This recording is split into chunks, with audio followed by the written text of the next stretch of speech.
fall and football. I love the fall. Lincoln, Nebraska is the best city in America to get the full experience. The color of the leaves, apple orchard, campfires. Stay connected mornings with Schmidt, Carol, and Jeff with the latest news, changing weather, school issues, along with a touch of Husker football, the Chiefs, and your local high school sports. Lincoln's Morning News, and so much more. Weekdays from 6 until 9 on FM 101.5, 1240 AM, and at KFORnow.com. Join Mark Patrick Seminars. Lose the weight or stop smoking guaranteed early bird special, only $49.99. Seminar Tuesday, September 26th at the Holiday Inn Lincoln Southwest in Lincoln. Weight loss seminar starts at 5:30. Registration at 5 p.m. Stop smoking starts at 8 p.m. Registration 7:30 p.m. Listen to this station anytime, anywhere. The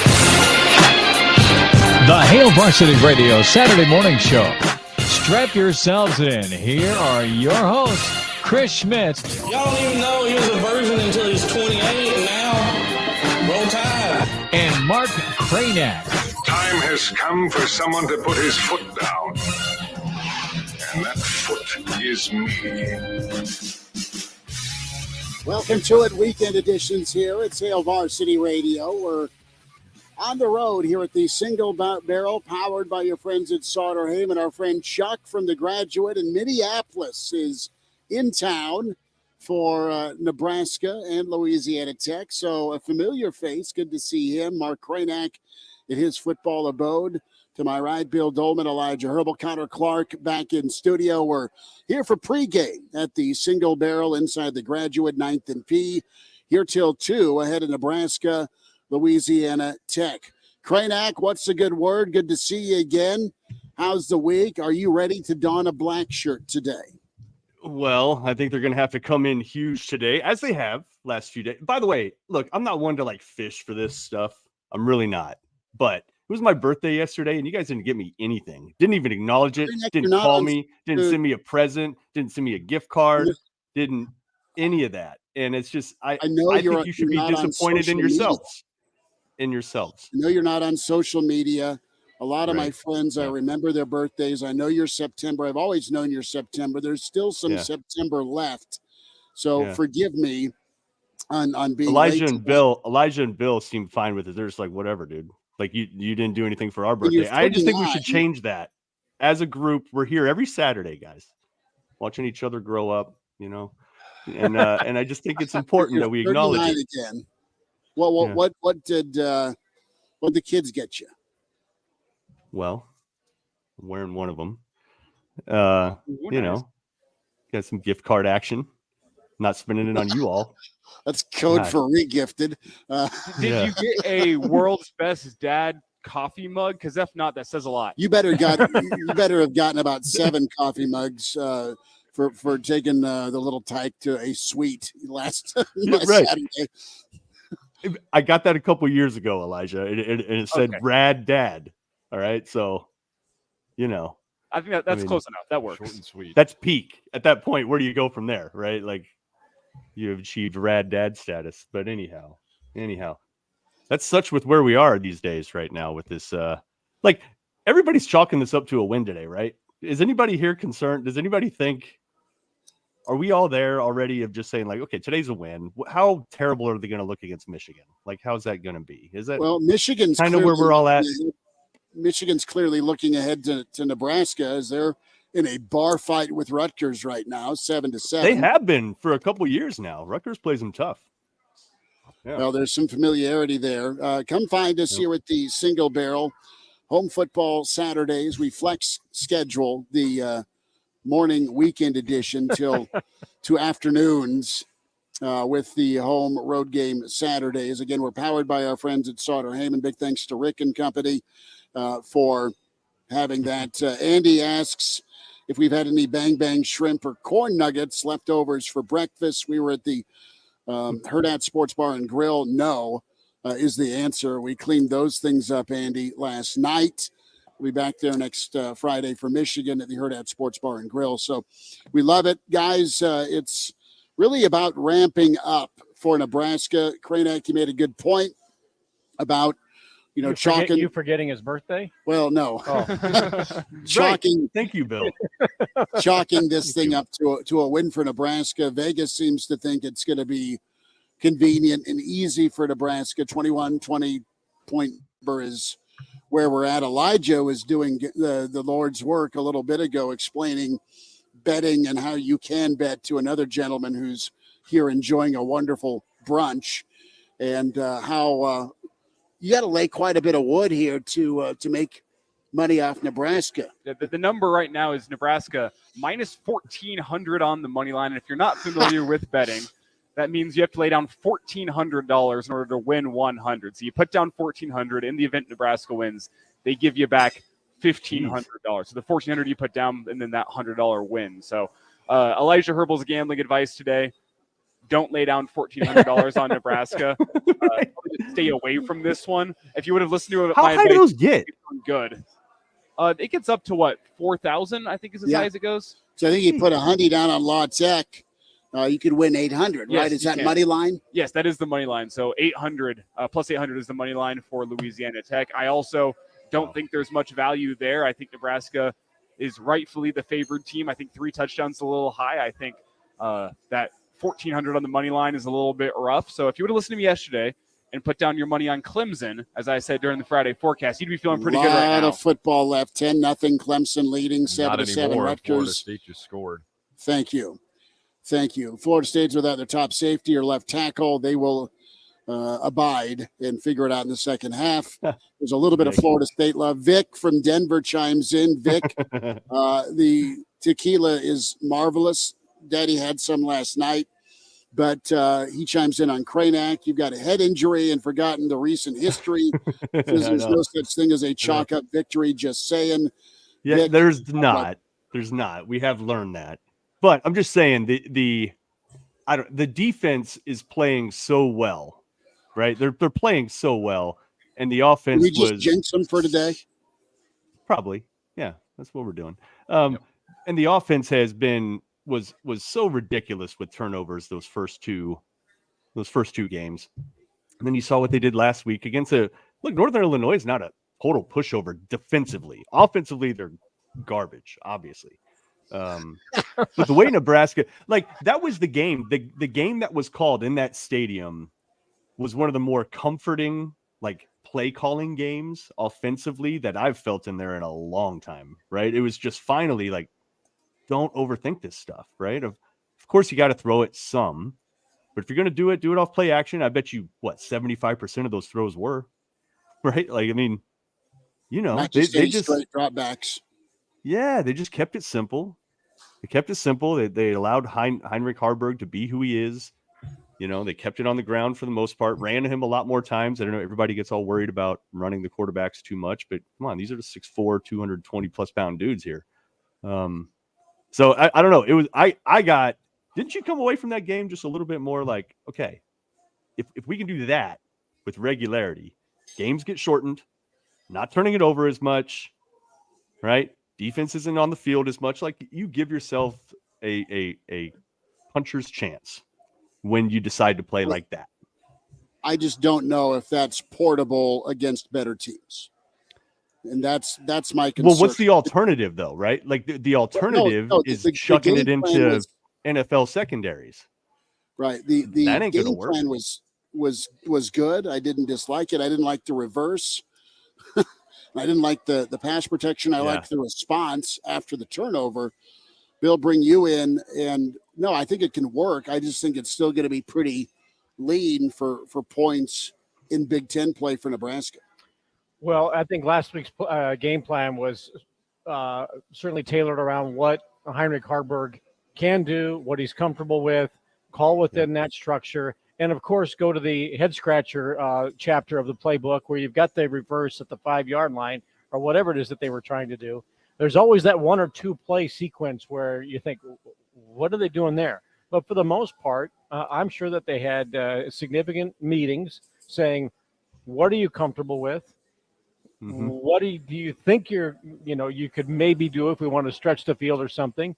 And I'm sure he probably let them know, look, I don't mind running the football. As he said in the post-game press conference, I'm a big dude, paraphrasing. Right. I don't play. I'm 230 pounds. I play that way, and I don't plan on sliding. I'm a physical quarterback, and so they were comfortable, I think, letting him do some of the same things in terms of running the quarterback that they've done with Jeff Sims, who they're very comfortable in letting him run around. And I think as the game went on, maybe that playbook got a little bit bigger last week because he was much more of a serviceable backup playing the role of a starter than we've seen in a long, long time. As we talked about earlier in the week, I mean, this wasn't like throwing Andrew Bunch out there and just hoping for the best, right? Andrew Bunch is listening like, come on. Well, I mean, Bunch will chime in the stream shortly.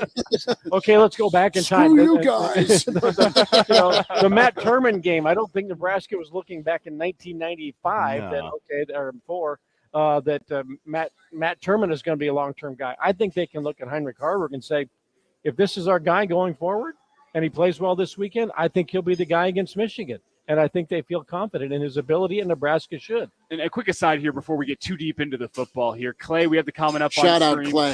Shout out Clay. He's at the hospital with the missus delivering their first, and he's got Hail Varsity Radio streaming bedside. Clay, hope the missus is okay with that. If she's listening, good luck. Have fun. And you got congrats, Clay. 2.5 hours or 2 hours to kick off. So expedite the process. Yeah, but congrats to Clay. Or delay the process.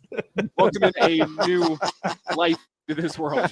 Honey, can you hold out till about 7 p.m.? I want to get some post game in too, if you don't mind. Wow. More like, hey, can you hold out for half an hour? Brandon Vogel and Gary Sharp are about to join the show. I don't want to miss it. Let me know how it's going. Just send me a text. That's awesome. That would not have flied for Junior. Good luck to y'all. So, absolutely. Let's spend a minute here about that theme of ramping up. I know we've talked about Harburg. I know we talked about play calling and the black shirts, and I am ready to hand them out. They've been handed out. What I'm saying is I think the defense is real. It's not been a situation where it's some fool's gold with the black shirts. I know they had a tough second half in Boulder, but they played their backside off, and I think they're going to keep Nebraska in every ball game. I know Bill thinks that is the path to 6 or better because of the defense. I don't disagree with that. And get Connor's take here. Are you ready to buy and invest in this defense with what Nebraska has moving forward? They're the strength, yes, but can they carry it on past the quarter turn of this season? I think absolutely they can, because we were sitting here talking about it earlier this year, and Bill brought it up a couple of Fridays ago. They have like 25 guys to choose from that they can throw out there and play good defensive football. And I agree. I mean, we've talked about it too. Defense travels more so than the offense, right? So that is definitely the cornerstone of this football team. I was fully sold on them even after Colorado. I know it was a rough second half, but you have to factor in on how that first half ended out in Boulder. They were on the field every 30 seconds, it felt like. And then at the end of the day, it was just too much buffs. But I think last week was a phenomenal performance. We've talked about how good they've been at tackling this year as well, and how refreshing that's been versus past seasons as well. So this defense is absolutely good enough to get you to a bowl game.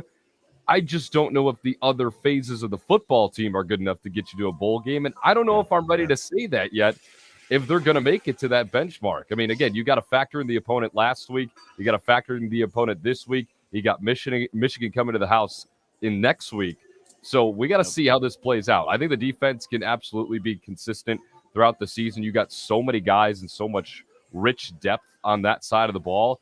The real question is the offense going to carry the load on their half throughout the rest of the year? Great act. This game is vital for postseason. I mean, you get a chance to get back to 500 today. Yeah, of course. And just to put a finer point on a lot of Connor's points there, I think we're going to have to make a distinction about this defense. We're not saying it's the 85 Bears, to quote Bo Pelini. We're not saying that, but they're going to wear down, right? Like that's going to happen later in games where Nebraska's getting trounced and they're getting 3 and outs. I think we know that, right? Teams might start pulling away. What I'm saying is I don't think you're going to be in a situation where they get boat raced and it's 31-0 at halftime, right? Like I just don't. Knock on wood. Maybe that'll happen, but it just doesn't appear like they're built like that. They're leading the conference in sacks right now, 14. Right? And you're talking about teams. I mean, Colorado throws it a lot. They got 8 there. Minnesota doesn't. Northern Illinois doesn't. It's an impressive number. You're leading the conference there. Guess how many rushing yards they've given up total this year? Have you looked that up? Did you see that? Total. It's 149, something like 139. 139, 3 games. off. 2 of those teams that you were playing are run the ball teams, right? That's a good day for 1 game. 3 games, 139 total yards they've given up. That also leads the conference. So like that's what we're talking about here. They haven't played amazing offenses, but Colorado's pretty good. Colorado puts up yards, right? Put up yards on everybody. And Nebraska still, despite having that explosive of an opponent, has those impressive of numbers and got Shedeur down 8 times. It's just, there's something to this team. And if you can just kind of stay out of your own way offensively, hopefully not pack it in like the 09 offense, which really didn't even attempt to try to move the ball. Just a little bit more than that would be good. You give yourself a chance. You could get to 6. You could get to 7. Well, Iowa has made it to 6 every single year the past couple of years. Running 9. This exact formula with their team. You know what? Running the 09 Nebraska offense. Stops the run. Yeah. We're going like Iowa, their game plan. We're going to stop the run. We're going to make other teams one-dimensional offensively. And then with our offense, we're going to ground and pound you, and we're going to wear on you with body blows. Now, Iowa's rushing attack in their offensive line over the past couple of years, I think, is a little bit better than what Nebraska rolled out with right now. That's why Nebraska's ceiling is not 9 wins like Iowa has been. But this is your formula for winning in the Big Ten. Even Michigan has come out with this formula over the past couple of years. Their offense a little bit more high-flying than the likes of Iowa and Wisconsin. But their run over the past couple of years to a couple college football playoffs has been defense, running the football, and having a game-managing quarterback that doesn't turn the football over and can pick up first downs on 3rd and manageable. That's what Michigan has done for a couple years. Iowa, Wisconsin. It's your formula in the Big Ten. Nebraska can get there with 6. It just got to stop with the self-inflicted mistakes offensively, poorly timed penalties, turnovers, things of those sorts. And if you can do that and you can clean those up, which Nebraska took a step forward in the right direction last week against Northern Illinois and cleaning some of those things up, you can still make a bowl game despite how down I was on this team following the Colorado game. I think it was the personnel, the altitude, and atmosphere. There was a lot of, man, what the hell is going to happen this season after Colorado? You felt a little bit better last week with, okay, they didn't look great. There was 7 scoreless drives between scores, but they ended up with 35, and you got to see Harburg. Guys, let's talk about Anthony Grant, and we'll get to the quarterback situation. We'll get to some comments. Also can watch the show here in the StreamYard on the Hail Varsity YouTube channel, Hail Varsity Radio Twitter feed at HVarsity Radio. Reminder, we're here at the Single Barrel inside the Graduate, 9th and P. Just an awesome breakfast/brunch setup, incredible steaks and chops, 200 whiskeys to choose from. They have Guinness on tap for Dolman. Kranak, I'll get you a scotch for your birthday, a belated birthday gift. And I know a tall boy is there for Elijah and Connor. So we've got the room covered. But with Anthony Grant, and it was said Monday publicly, and it's been told privately, it's your show. You had timeout. You had timeout against Colorado, Anthony Grant, because of what happened at the end of Minnesota. With Minnesota, you had guys that didn't hold their blocks long enough, and somebody stripped the football. Defense didn't get a stop. We know what happened in Minneapolis. Grant got to watch 2 weeks ago. He played last week. We're talking about 7 a carry, just shy of 50 yards, 7 totes. Now it is his turn to thrive. He is twitchy. He's a home run threat. He's got absolute power with that finishing off a run. He's a bit of a headhunter. And I can't wait to see him do what Nebraska is going to do today, and that's run between the tackles, do the zone read thing, and even if we're talking about continuing to ease Harburg into the passing game, yes, tight ends, but let's find Grant on the old Marlon Lucky special check down. And I think I'm excited to see. Grant's been waiting for this his whole life. and it didn't go well last year because of some lack of trust on the offensive line. He started off well and then faded late. Now he's back up to RB1. And how lucky is Nebraska? This is something we talked about this week on the Average Joe Sports Show podcast, guys, and encourage you to check that out in podcast form. Look it up. Bill Dolman, Chris Schmidt, Elijah Herbal, and Mitch. So Sherman. glad you dusted that off, by the way. That's awesome. We have 3 of the 4. Yeah, we're really enjoying that. Giving the people what they want. But something we talked about. Don't this call week, it a comeback. Talked about this week is how lucky Nebraska is to have a guy like Anthony Grant as a third-string running back, a guy that started a full season of Big Ten, a guy that you already saw last year. There's not many schools in the country that have that kind of luxury as a third-string running back. And what's behind Anthony Grant? That's the question moving forward. But I think Husker fans can feel good about Anthony Grant, assuming the fumbling issue doesn't rear its ugly head as time goes on. And I was talking just recently on this show about Wisconsin and about Iowa and about their system for doing things. How many times did Wisconsin have one guy, a guy like Melvin Gordon or Jonathan Taylor, their top guy? They had 3. And then who's sitting behind that guy? It's your younger guy. It's your redshirt freshman, the next in waiting. Is Emmett Johnson the next running back in waiting? We're not sure. We're probably going to find out over the next couple of weeks, but it's not doom and gloom for Nebraska's running back situation because you have a guy in Anthony Grant that started plenty of games. And you have a younger guy in Emmett Johnson as well as Quentin Ives that the coaching staff seems to be excited about, and they get to prove themselves now, maybe earlier than expected. Are you going to be that next guy for Nebraska? You'll get some carries. You'll get some opportunities. You have a chance to go out and prove it now. Here's the question for Anthony Grant that I think needs to be addressed by Matt Rule, who, when he takes whatever job he has, he always says we need to get guys ready for the NFL and for their second contract.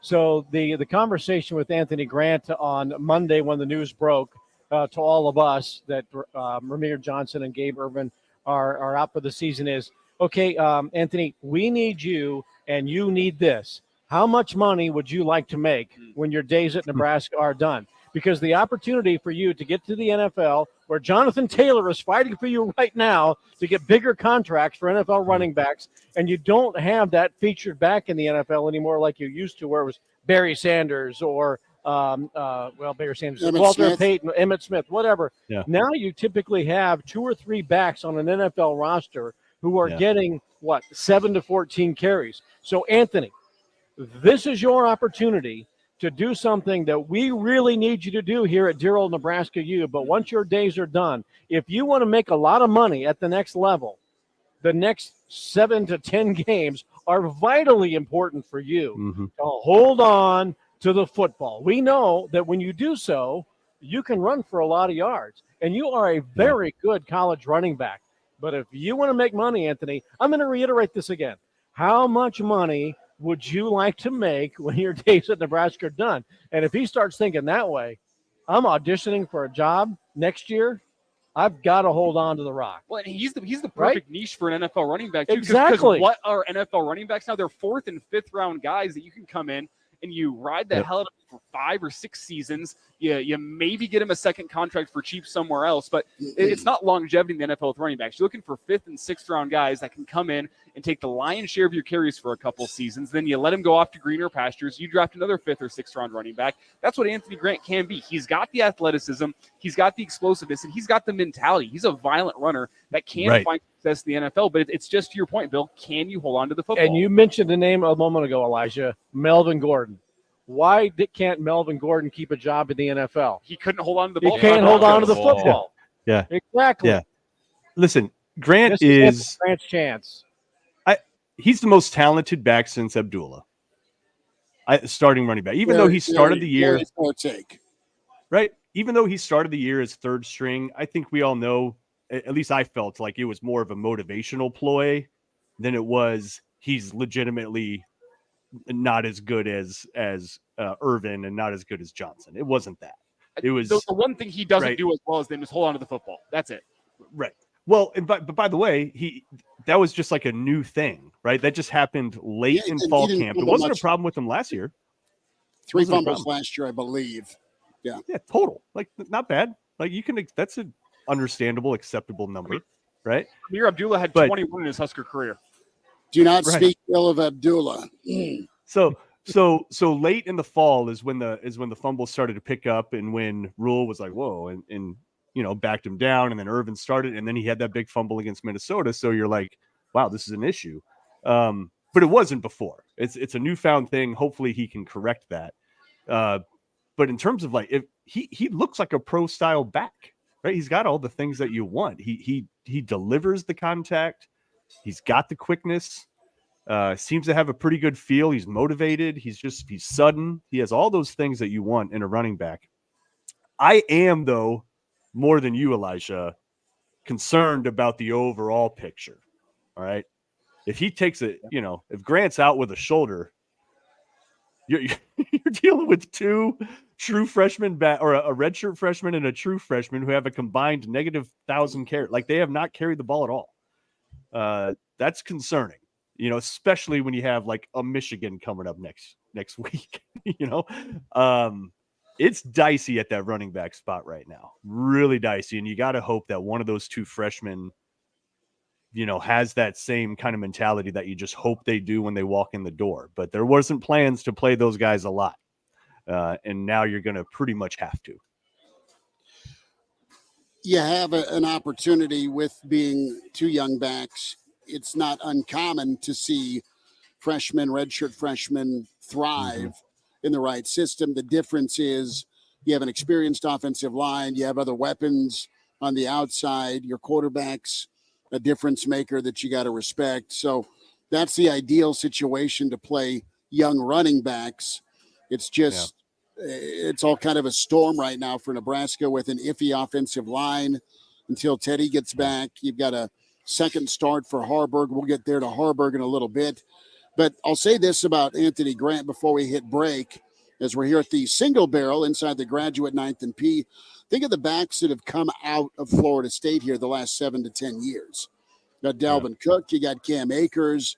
You have a style of back that Grant fits. He was recruited to Florida State, and I know that's many moons ago, but he has that ability and athleticism. Somebody at Florida State, when they were winning ball games, said, you know what, we like Grant. Let's get him to Florida State. We'll start you out as a kickoff returner. Didn't work out, but he's of that ilk from an athleticism, talent, and speed standpoint. So it's kind of a great pedigree. Now step up and take what's yours, what you've worked hard to get the opportunity for, from Florida State to JUCO to transfer again, finally to Lincoln, and now 37 coaching staffs later in your college career. You've got E.J. Barthel, you got the offensive line, and you've got Coach Rule and Satterfield really needing to lean on you today. How about the offensive line, too, last week? I'm sure you noticed some, too. Again, not that they're the, Cowboys of, the mid-'90s here or anything, but they were getting downfield. I'm sure most of you spotted Piper downfield, just destroying a defensive back. What the hell was that defensive back? Like, if you're a defensive back and you got a 300-pounder coming, get out of what are you doing? How did he just absorb that blow? That was ridiculous. I have respect for him, quite honestly. But Piper's ability, though, to target him 10 yards downfield, lock on him, and finish him like that, we haven't seen a lot of that. We haven't seen a ton. So there are promising signs, at least with the offensive line. They're not bulldozers yet, but they're showing some signs. I, for the most part, have liked their double teams this year. They've done a good job getting up to second level, putting that defensive lineman on the linebacker's toes. That's how you train to do it. There's been some notable exceptions, and there was a couple plays last week, but I think they are really, really improving in that run blocking side of things. I think I've seen improvement from Minnesota to Northern Illinois. You expect it with the level of competition, but I do think you've seen improvement. The pass protection from that left side is still rough. You hope Teddy's able to improve that. And I think getting Teddy back really to Ethan Piper will improve the Ethan Piper experience as well. And when will we get impact plays, be it carrying the ball or blocking from the fullback position that we've been promised? Team fullback Bill Dolman.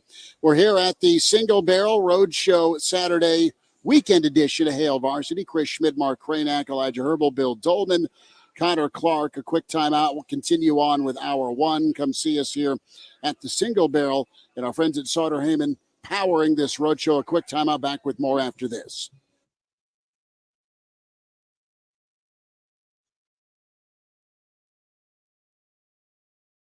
Hi, this is Chris Whitney from the Lincoln Chamber of Commerce. As a program of the Chamber, the Lincoln Young Professionals Group connects YPs to not only the business community, but our entire community as well. Consistently ranked as a top city for young professionals in the country, we are excited to begin the annual week-long celebration next month known as Lincoln YP Week. YP Week 2023 begins on Monday, October 2nd and continues through Friday, October 6th, celebrating the energy of our YPs in Lincoln. Events throughout the week include our Young Lincoln Leader Awards, kickoff lunch with Courtney Rogers, breakfast of champions, and much more. You can find out the details on YP Week 2023 by visiting LincolnYPG.com. Our mission is to create an environment for YPs to become engaged in what Lincoln is doing and how they can shape the future of our community. With educational, leadership, and networking opportunities, Lincoln YPG will continue to keep tomorrow's leaders engaged today. Thanks, and have a great week. Attorney Joe Cordell. Divorce forces a father to focus on what's most important, his children. You may no longer be a husband, but you'll always be a dad. In the divorce process, this comes down to three key concerns: physical custody, decision-making, as well as financial support. Each of these is important, and it's important that you choose a lawyer that cares as much about these issues as you do. Schedule an appointment with one of Cordell & Cordell's Lincoln area attorneys. 1221 N Street, Suite 801, Lincoln, Nebraska 68508. Whoa, what is the lovely aroma that's wafting through your new car? Oh, that? It's just the fresh savings from Members Owned Credit Union. I'm getting a mix of saving time and money by finding the best auto loan option. And don't forget the notes of great rates and low monthly payments, too. Wow, is this the smell of driving happy? You bet your bottom dollar. Cruise into fresh savings with a new or refinanced auto loan from Members Owned Credit Union. Go to membersownedauto.org for details. Limitations may apply. Federally insured by the NCUA. The Lower Platte South NRD recreation areas are your local getaway for kayaking, fishing, camping, cycling, birding, horseback riding, and so much more. With over 300 acres of surface water, 1,900 acres of wilderness, and 50 miles of trails, there's something for everyone at the Lower Platte South NRD recreation areas. To learn more and start your adventure, visit lpsnrd.org/recreation. 145 over 92. 180 over 111. I had a heart attack and a cardiac arrest and then a stroke. Your blood pressure numbers could change your life. Lowering your high blood pressure could save you from a heart attack or stroke. If you've stopped your treatment plan, restart it or talk to your doctor about creating one that works better for you. Start taking the right steps at manageyourbp.org. Now I'm, trying to get better, stronger than ever. Brought to you by the American Heart Association, American Medical Association, and the Ad Council. This Sunday, the 1-1 Chiefs return to GEHA Field at Arrowhead when they welcome the 0-2 Chicago Bears. Pregame starts at 2 p.m. right here on your home for Chiefs football. FM 101.5, 1240 AM, KFOR. Ever wonder why you have to deal with so many people at the dealership just to buy a car? At Anderson Ford, we're different. You work with the same person from start to finish to help guide you through the process. Right now, lease a 2023 Ford F-150 for only $400 per month. Experience better at Anderson Ford. Stock number 1001997, 400 per month, lease for 36 months with approved credit, 10,500 miles per year, 4,300 to signing, no security deposit required. Tax, title, and license fees extra. Residency restrictions apply. Program subject to change. Must take new retail delivery from Anderson Auto Group by 9/30/23. See deal for details. This is Jim Keck, minister of First Plymouth Church, inviting you to join us for a broadcast of our worship service every Sunday morning at 9 a.m. on KFOR.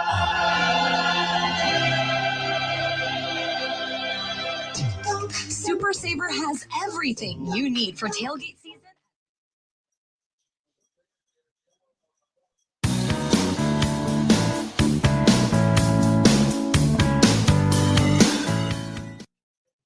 And now, back to Hail Varsity Radio. Back with you. It's the weekend edition, Hail Varsity on the road at the Single Barrel, your home game hangout for Saturdays ahead of kickoff. The weekend edition flexed for this 2:30 game, noon to 2. Chris Schmidt, Mark Kranak, Bill Dolman, Elijah Herbal, Connor Clark, and your friends at Sauter Heyman powering this road show. Big thanks to Sauter Heyman. We'll get to some of the comments. Brennan, our friends out west in the Black Hills, was talking a little bit here about Colorado, how They disrespected the O at Oregon. Thank you, sir. As we have some much-needed hydration brought to the table. Shout out to Mr. Brian Herbal. No relation. Mr. Brian. Just kidding. We love us some Brian. Cranek, we're having birthday drinks for you. Yeah, cheers. God bless you. Thank you guys so much. That is, God, I feel that in my heart. That's really, Thanks, Dad. Frothy coffee. Yeah, Dolman's got his coffee. But we're talking running backs and Grant's necessity, really. And send your birthday wishes to Mark Cranek, 39 years old yesterday. Whatever. And can do that We'll in the take it. stream, the Hail We'll Varsity. take it. Yeah. YouTube channel or the Hail Varsity Yeah. Radio Twitter feed at H Varsity Radio. Juan chimes in on what Nebraska has on that defensive side of the ball. They have athletes. They have waves of athletes. We're talking 30 guys plus have seen time. We kicked off talking about this defense to start the show. It's on to the offense and the offensive line and running game. So, fellas, let's get into Harburg, as Pete Thamel of ESPN reporting, and we had kind of heard all week that from a snap standpoint, it had been Double H with most of the first-team reps. You need to see both today.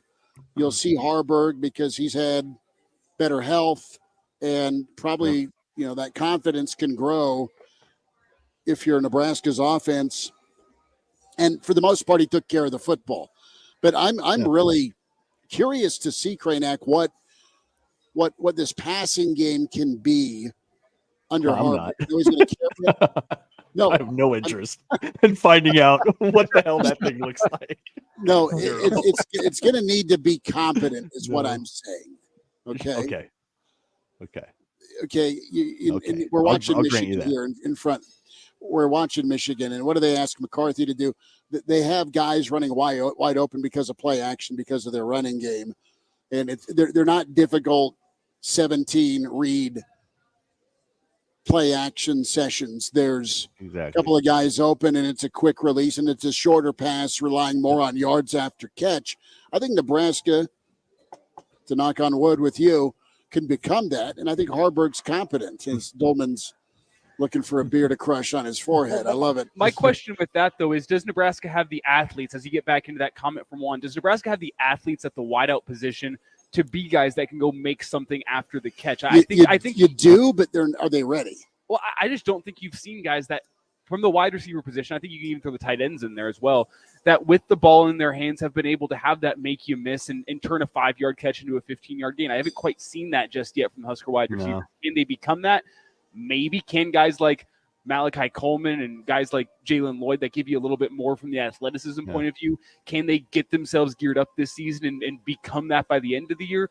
Potentially, but I don't think you have guys, even Marcus Washington, who's the best wide receiver on the team right now, the guy that gets open with the most consistency. He's not a real make-you-miss guy. He's the guy that goes and runs an 8-yard route, catches it, gets down, and avoids the hit. And you know what? It's 2nd and 2. Awesome. But Nebraska doesn't have that type of athlete at the wide receiver position. That's why I talked yesterday on the show in terms of wants and needs with this Husker offense. A big want for me with this game today against Louisiana Tech is, can you show on film before Michigan comes to town that you have a deep threat, that teams are going to have to account for that. They can't just roll a safety down into the box every single play and expect the run, because once that play action deep shot comes, they're going to get burned deep, so they're going to have to keep 2 safeties high to account for that. Is that something that you can show today against Louisiana Tech? I haven't seen it so far this season. I don't know if you have the athletes at wide receiver, considering Tommy Hill has been that guy thus far, to make that happen, but that's going to be a big want for me in this game today. If you can show that deep threat, it really opens up a lot of what you can do with that passing attack and even with the rushing attack moving forward as you get into Big Ten play, because Schmidt, you and I were talking about it in the box against Colorado. Damn near every single first down, Colorado was rolling 8 guys into the box and really making it difficult on your rushing attack.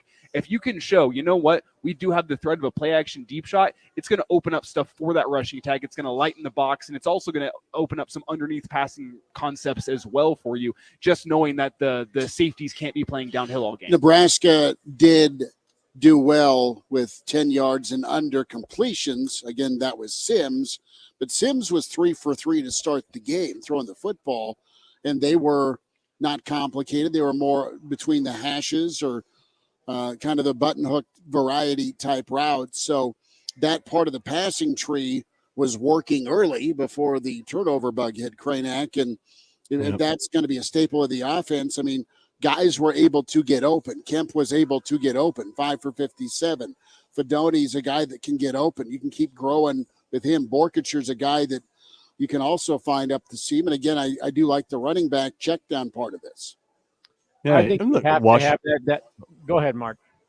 No, it's okay. I insist. I insist. You're the birthday boy. Come on. Okay, fine. Okay, fine. So you got. I'll enjoy my Guinness and listen to It was you. the most Nebraska exchange of all time.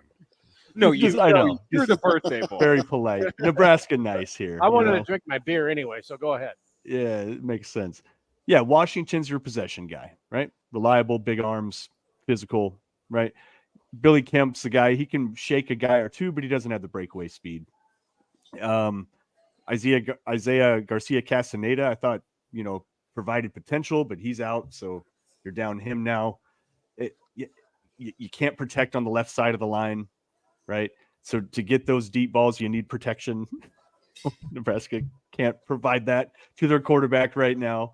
So it's difficult. This is not going to be a great offense this year. I feel very confident in saying that, right? Like they're not going to be. If they rank in the upper half in anything, it's a miracle this year in the conference.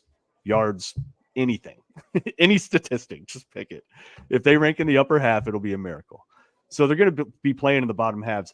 I do wonder about Malachi in particular, because they have been bringing him in for a handful of snaps all the games, right? All 3 games he has played. And you can make the receiver position and you can make the passing game as complicated as you want it, right? But the simplest route on the planet is the go route. Go route. It's just an easy, like you just run, right? You got to get around the DB. Of course, you have to learn some of those things if they're playing press on you or something like that. I'm not discounting that, but you just run fast down the damn sideline. Okay. And then the quarterback gets it to him and you catch it and there you go. Malachi is capable of that. I think we can all sit here and say that's a dude that runs what, a 4.2, 4.3, 40, 10-400. He's 6'5". Like, hello, that's the kind of dude you want running those routes. I think they're probably going to take some shots with him at some point. He's gotten the snaps. They've let him get the feel for it. Why not? Right? If it's just a one-on-one, chuck it. What do you make of the fact that it's been Tommy Hill that's been put in those situations whenever it's time to run a deep post in the play act? Every single time it's been Tommy Hill. What do you make of that? Best athlete they've got that's been in college long enough from an experience standpoint. Let's use him. Right. He backpedals on his routes. Dude, listen, I like Tommy Hill. This is not, I don't want to turn this into a Tommy Hill, like trash Tommy Hill show. Okay. But no, it's he's now up in those moments. Sure. And a good effort on that dive.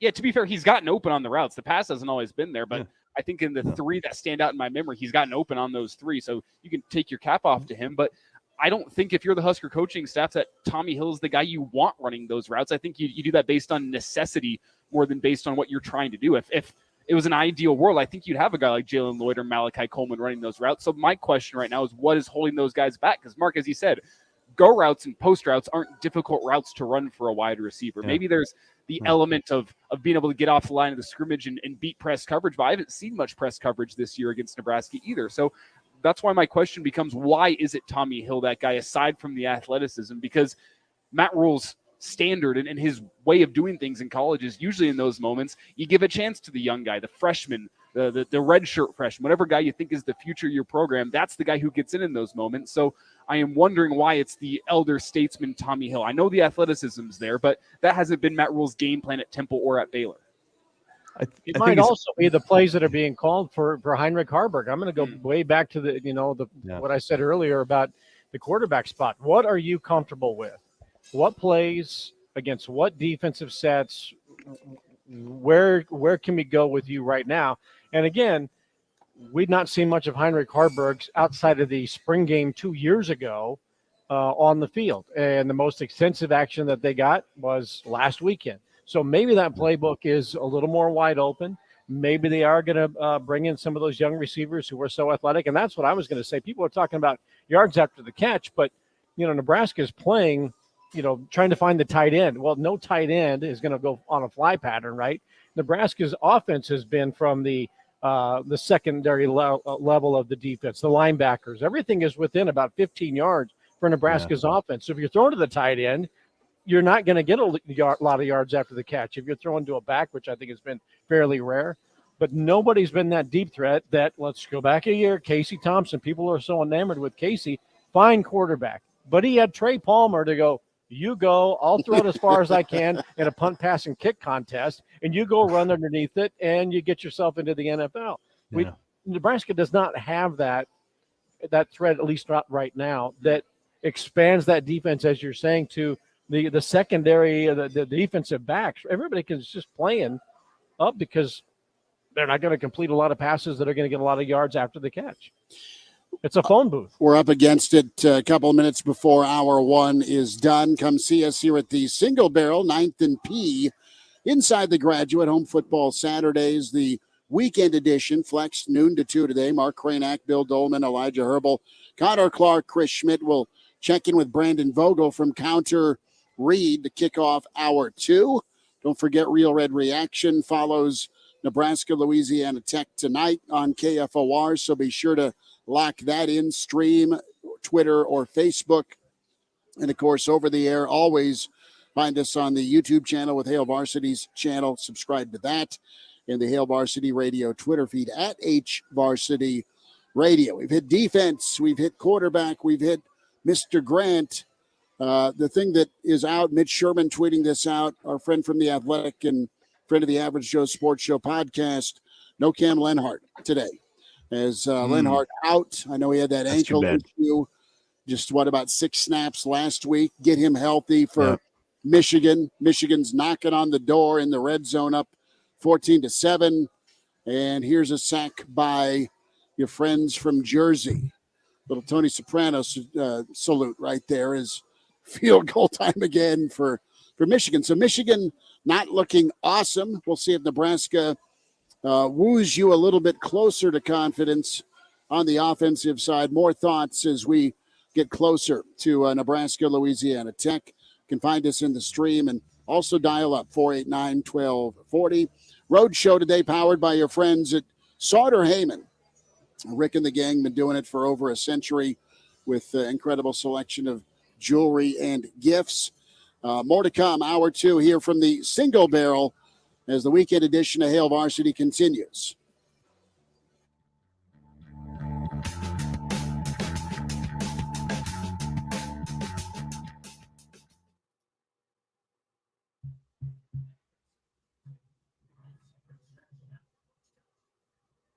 Parents don't want to move into assisted living. You worry about their safety stepping in and out of their deep bathroom tub.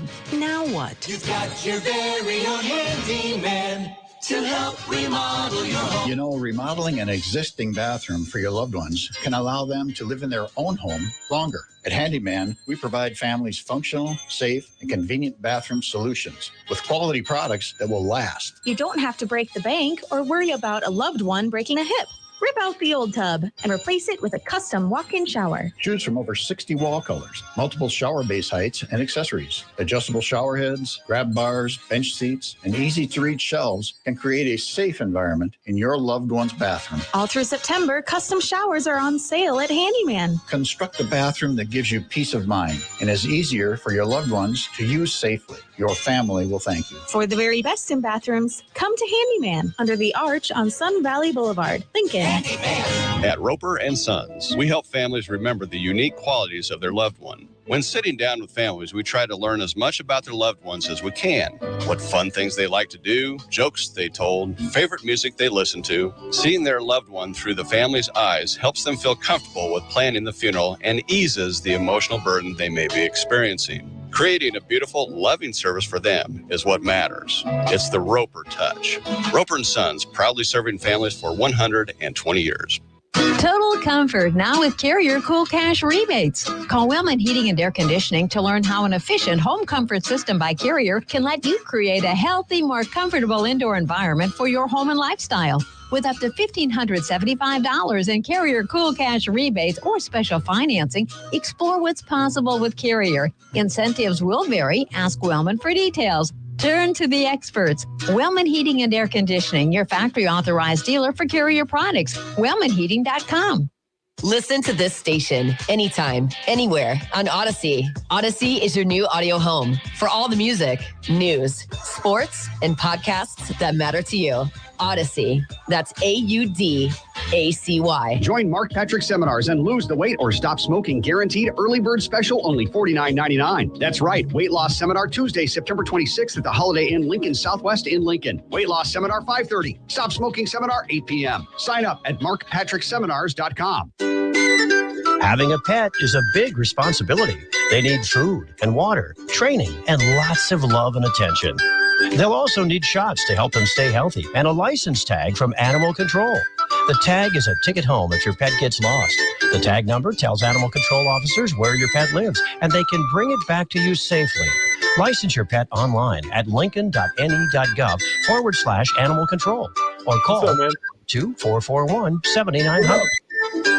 I stopped I just hung around. I just wanted to hypnosis when nothing else worked. 1 year later, my wife Michelle and I attended the Mark Patrick weight loss hypnosis seminar. Yeah, just hung around. I got family in town. 43 pounds, and she lost 18 pounds. And we feel great. Join Mark Patrick's hypnosis seminar. Lose the weight or stop smoking. Early bird special. Only $49.99. Guaranteed. Seminar Tuesday, September 26th at the Holiday Inn Lincoln Southwest in Lincoln. Weight loss seminar 5:30 p.m. Stop smoking seminar 8 p.m. Sign up at markpatrickseminars.com. Join us for KFOR Morning News on Monday. As Hank Sr. said, God willing and the creek don't rise, will be fully operational. Weekend news, talking points from the Husker game, touchdown trivia, and get qualified for the KFOR office hookup. KFOR Morning News starts at 6.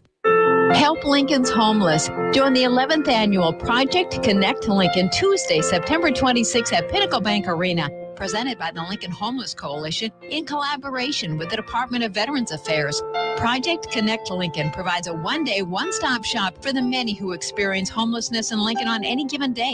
Team up with dozens of community organizations and lend a hand. To volunteer and find out more about Project Connect Lincoln on September 26th, go to LincolnHomelessCoalition.org.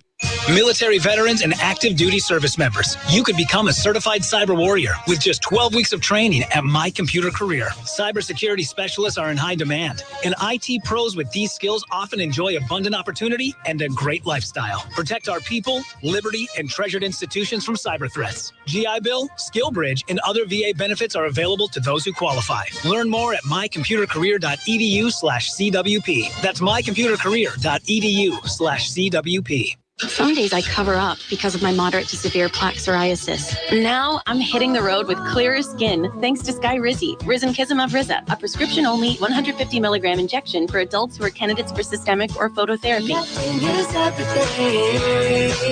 With Skyrizi, 3 out of 4 people achieved 90% clearer skin at 4 months. And Skyrizi is just 4 doses a year after 2 starter doses. Don't use if allergic to Skyrizi. Serious allergic reactions and an increased risk of infections or a lower ability to fight them may occur. Before treatment, your doctor should check for infection and tuberculosis. Tell your doctor if you have an infection or symptoms such as fever, sweats, chills, muscle aches, or cough, or if you plan to or recently received a vaccine. Thanks to Skyrizi, there's nothing on my skin, and that means everything. Ask your doctor today about Skyrizi, the #1 dermatologist prescribed biologic in psoriasis, and visit skyrizi.com or call 1-866-SKY-RIZZI to learn more. Ooh, what is the lovely aroma that's wafting through your new car? Oh, that? It's just the fresh savings from Members-Owned Credit Union. I'm getting a mix of saving time and money by finding the best auto loan option. And don't forget the notes of great rates and low monthly payments, too. Wow, is this the smell of driving happy? You bet your bottom dollar. This is your station for local news, talk, sports, and weather. FM 101.5, 1240 AM, KFOR, Lincoln. From ABC News, I'm Dave Packard. Multiple cities across the U.S. are now feeling the ripple effects of the border crisis. In Chicago, the surge of buses bringing migrants into the city, forcing them to sleep on the floors of police stations. Officials in Washington responding. ABC's Jacqueline Lee reports on a big meeting today. The Secretary of Homeland Security, Alejandro Mayorkas, is now saying that the border is closed. He's making that very clear. So he is meeting with the president of Honduras this weekend, and they will be visiting McAllen, Texas, the two discussing ways to reduce irregular migration. This comes after the Biden administration authorized 800 additional troops at the border and granted nearly 500,000 Venezuelan migrants temporary legal status so they can work. The historic UAW strike in its second week, now escalating. Thousands more members joining picket lines after union leaders expanded the strike. Lucas Naparowski is a worker at the Stellantis plant near Detroit. Says many more people could potentially feel the impacts of the strike in the days ahead. It's going to not only affect the company and all of us workers that are going to be on $500 a week, but it's also going to affect the consumer. The customer's going to be waiting for car parts to get their cars fixed, and they're going to be sitting. While the strike expanded to more GM and Stellantis plants, the UAW not adding more Ford plants, as the union says it's been making progress in talks with that automaker. With House Republicans unable to get on the same page, a government shutdown at the end of the month is looking more likely, disrupting many essential services and delaying pay for up to 4 million federal workers. ABC's Alexis Christoforous. Many IRS offices will be closed, but Americans will still have to pay their taxes. And travelers may feel the pain at the nation's airports as air traffic controllers would have to work without pay, and training for thousands of new air traffic controllers meant to ease the current shortage would stop. Social Security, Medicare, and Medicaid payments would continue, and the U.S. Postal Service would still function. You're listening to ABC News. The possibility of lung cancer can be pretty scary, especially if you're one of approximately 8 million current or former smokers at high risk. That's why SaveByTheSkin.org wants you to know that now there's a breakthrough low-dose CT scan that can detect lung cancer early, and it only takes 60 seconds. You stop smoking, now start screening. For an easy quiz to see if you're eligible, visit SaveByTheSkin.org. It could save your life. SaveByTheSkin.org is brought to you by the American Lung Association's Lung Force Initiative and the Ad Council.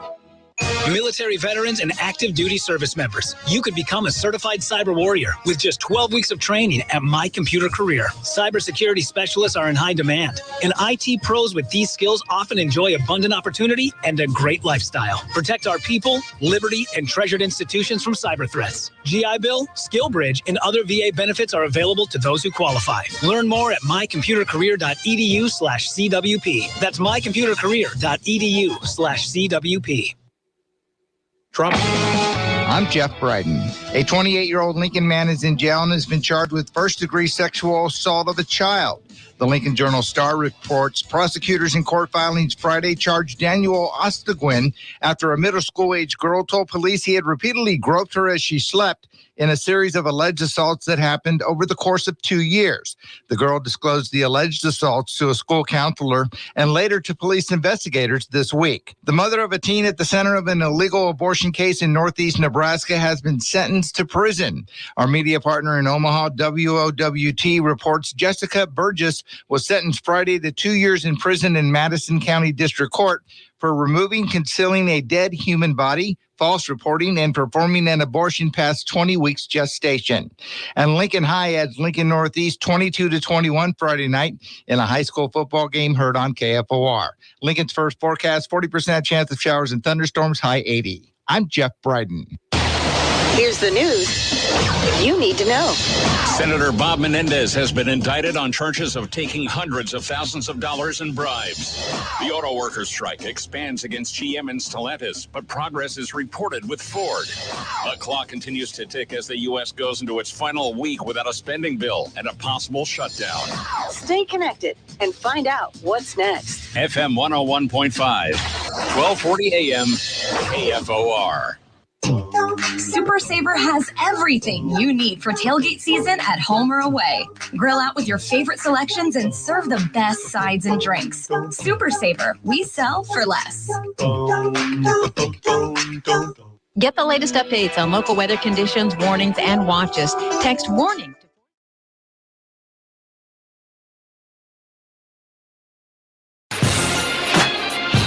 The Hail Varsity Radio Saturday morning show.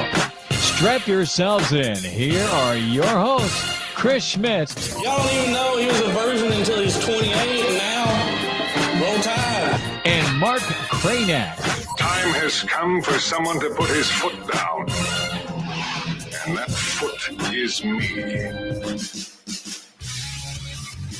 Welcome to it, weekend edition back. It's hour 2 here at the Single Barrel inside the Graduate. Incredible steak, chops, whiskey, beer, wine, and just camaraderie here at the Single Barrel Roadshow, powered by your friends at Sauter Haven. Rick and the crew.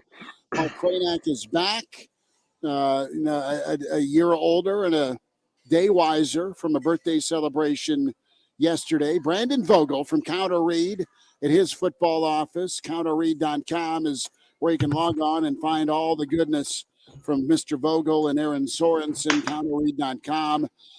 So, Vogues, before Cranack asks you, I'm just going to assume Cranack's birthday gift is in the mail like the rest of our birthday gifts for him. It'll be a day or two late.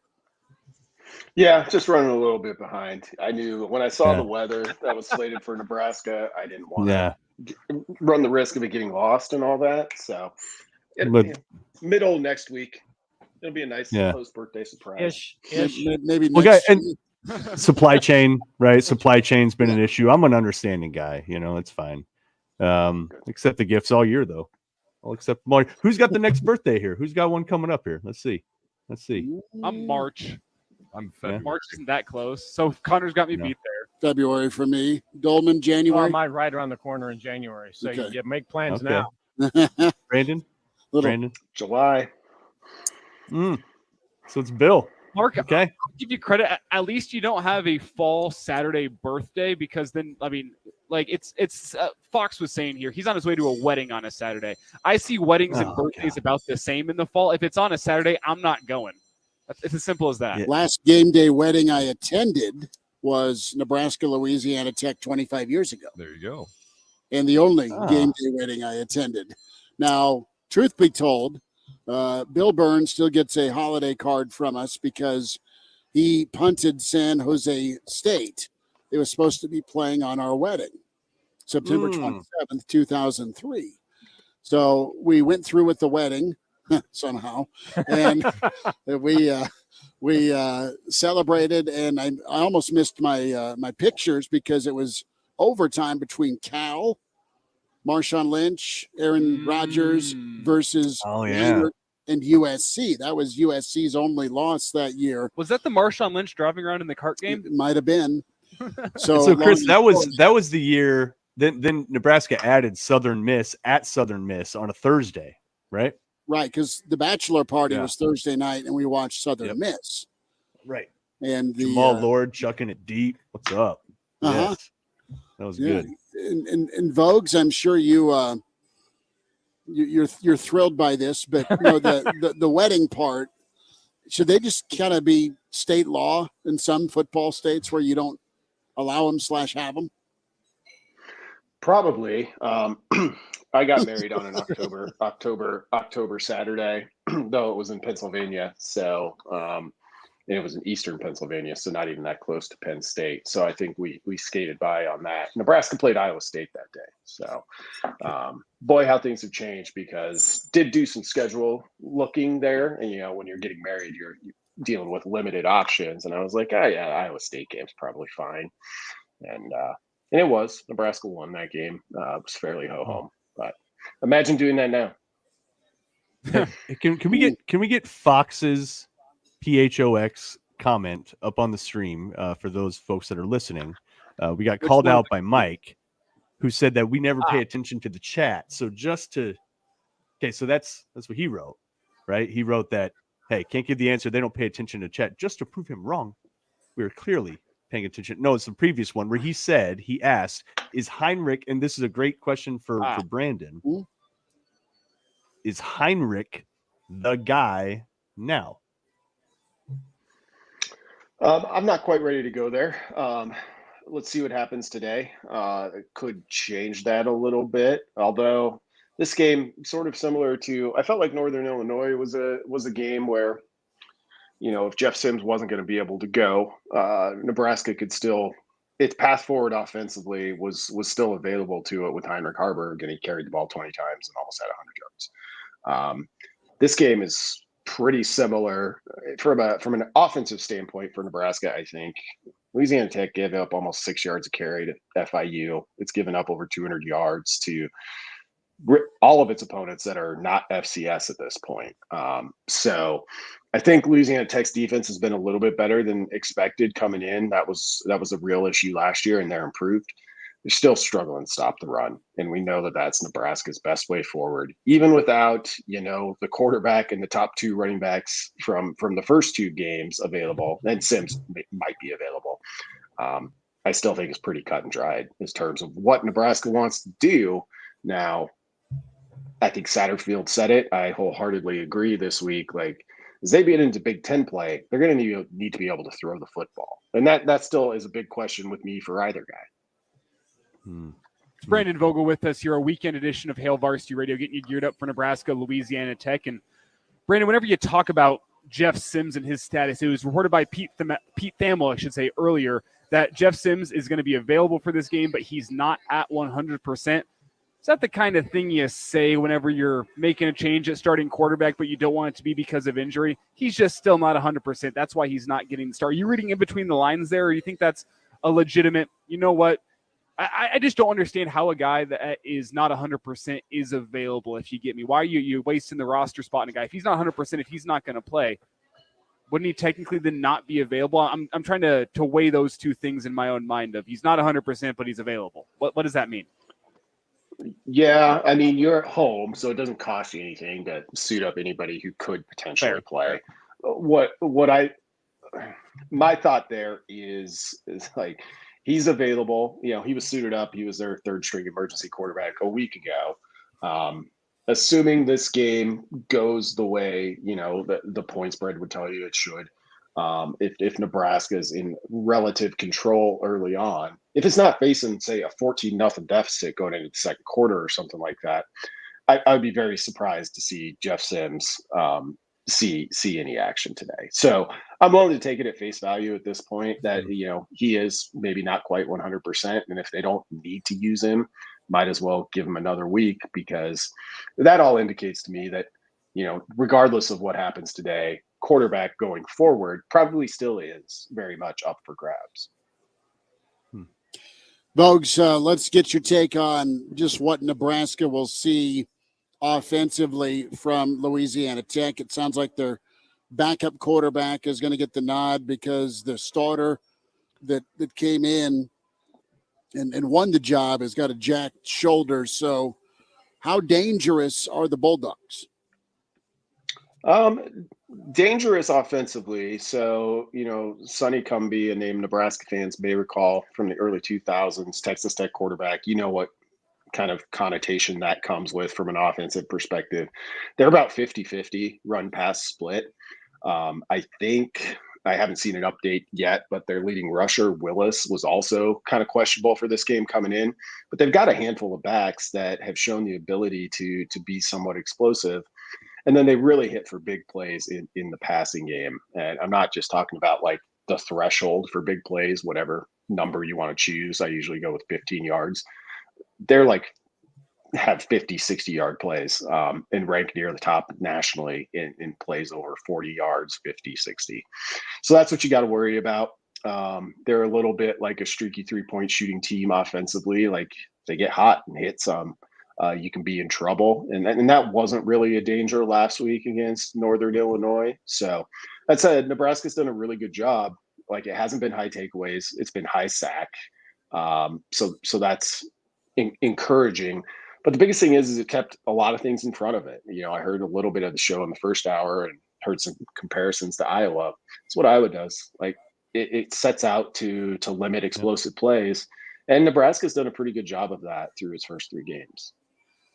Yeah, done a good job of that. And then, as you mentioned, getting to the quarterback. I think it was the 2021 year where Nebraska somehow only had like 13, 14 sacks collectively as a team. And so they're already getting to that total after just 3 games. Do you trust them enough yet, though, Brandon, to sit here and say that is a good defense?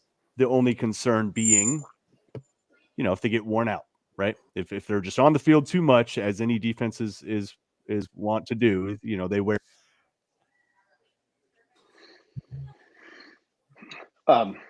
Yeah, I mean, at this point, there's no hesitation with me terming them a good defense. It's more a question of how good. And some of the numbers are really, really encouraging. I think in terms of yards per rush against, they're in the top 5. Can that hold up in Big Ten play? You'd like to see them, I think, be a little bit more active in the secondary in terms of either takeaways or pass breakups, which they got some. They got some last week, and it turned into an interception eventually. But really, they're just really, really sound, which can sound kind of boring, but I think it's not to be taken for granted in year one under a new coaching staff, that they are just they're where they're supposed to be. They look like they're prepared. They look like they are able to execute the variety of blitzes that they have for each game. It's been really impressive for me seeing what Tony White has done with this group in a short time. Right, and they don't miss tackles. This is one of the best tackling teams. They get to the ball and they make the play. And I think that's been one of the most impressive things. Matt Rule, talked about trying to get turnovers and guys taking some chances. And we talked about this a little bit maybe yesterday, that you do have athletes on that side of the ball, and maybe they're playing a little too fundamentally sound without gambling a little bit and punching the ball out, or making a break on a route and trying to jump it and pick off a pass.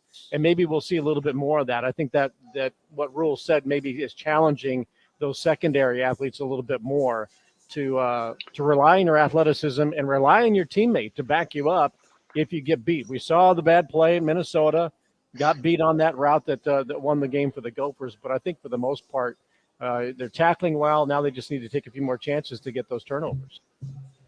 Yeah, I'm glad you mentioned that. I think that's been the biggest upgrade defensively for me through the first 3 games. Is you can just see it. Like, they're tackling so much better. And not only that, but watching the games on TV, it frequently looks like teams will throw short against them, and there's 5-6 guys there ready to kind of make a tackle, which was not the case in the recent past. And I think that might come into some of that trust too. Like, you can see, okay, there's 5 guys here who are within range. Like, if you've got a shot at the ball, maybe take it, because if you're going to slip up and maybe not make the tackle, a guy slips out of your grasp, odds have been there are people in the area who can help out. But that hasn't been the case at Nebraska for a while. So that might just be a little bit slow coming along. Brandon Vogel's with us on Hail Varsity Radio. Brandon, back to the quarterback discussion just for a quick second. Is there anything in your mind that Heinrich Haarberg can do in order to solidify himself as a starter going forward after today's game? I mean, I think if the passing game, looked, I don't know, functional sounds harsh, but if he's making some tough throws, and not just some hitting on some, and he made some tough throws last week, particularly that catch by Fedoni on the sidelines on a 3rd down comes to mind. Because that's the one thing about this Louisiana Tech defense.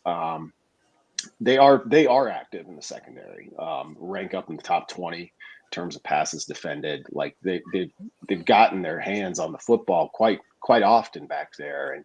And Louisiana Tech is one of those teams in a pretty fertile recruiting area in Louisiana. I mean, I think 90% of their rosters either from Louisiana or Texas.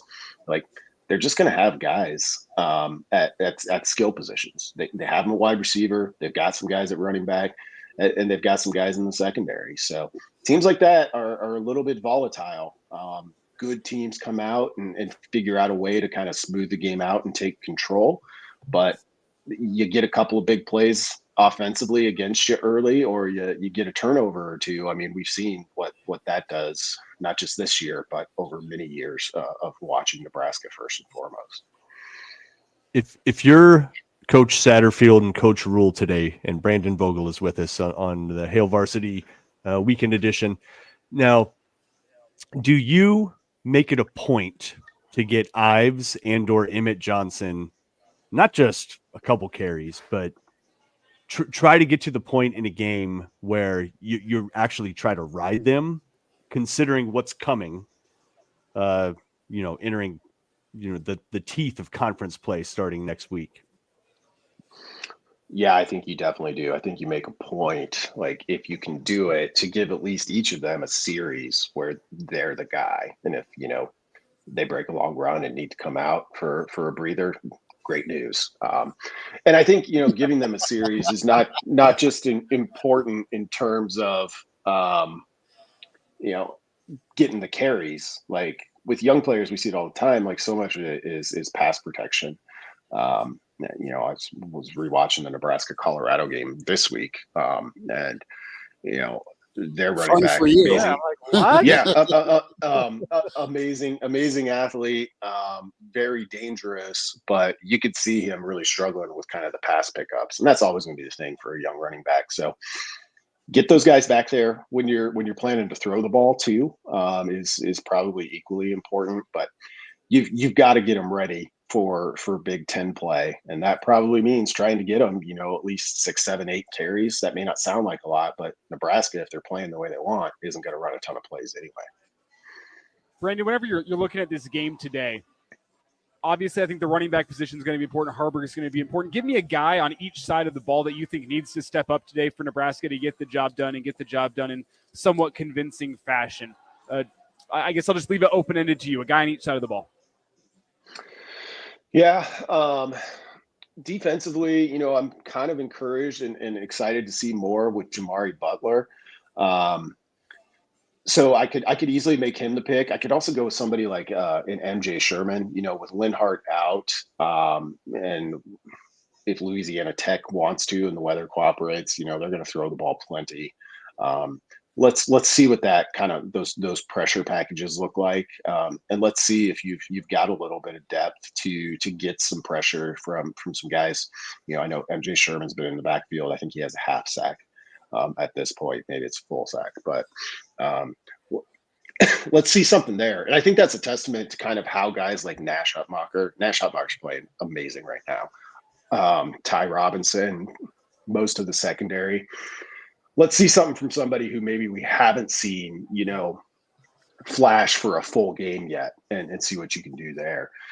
Offensively, I might go with Marcus Washington. I've been encouraged with Fedoni through the past couple of games. I think Billy Kemp has shown, excuse me, if you get him the ball, he can be what they need him to be.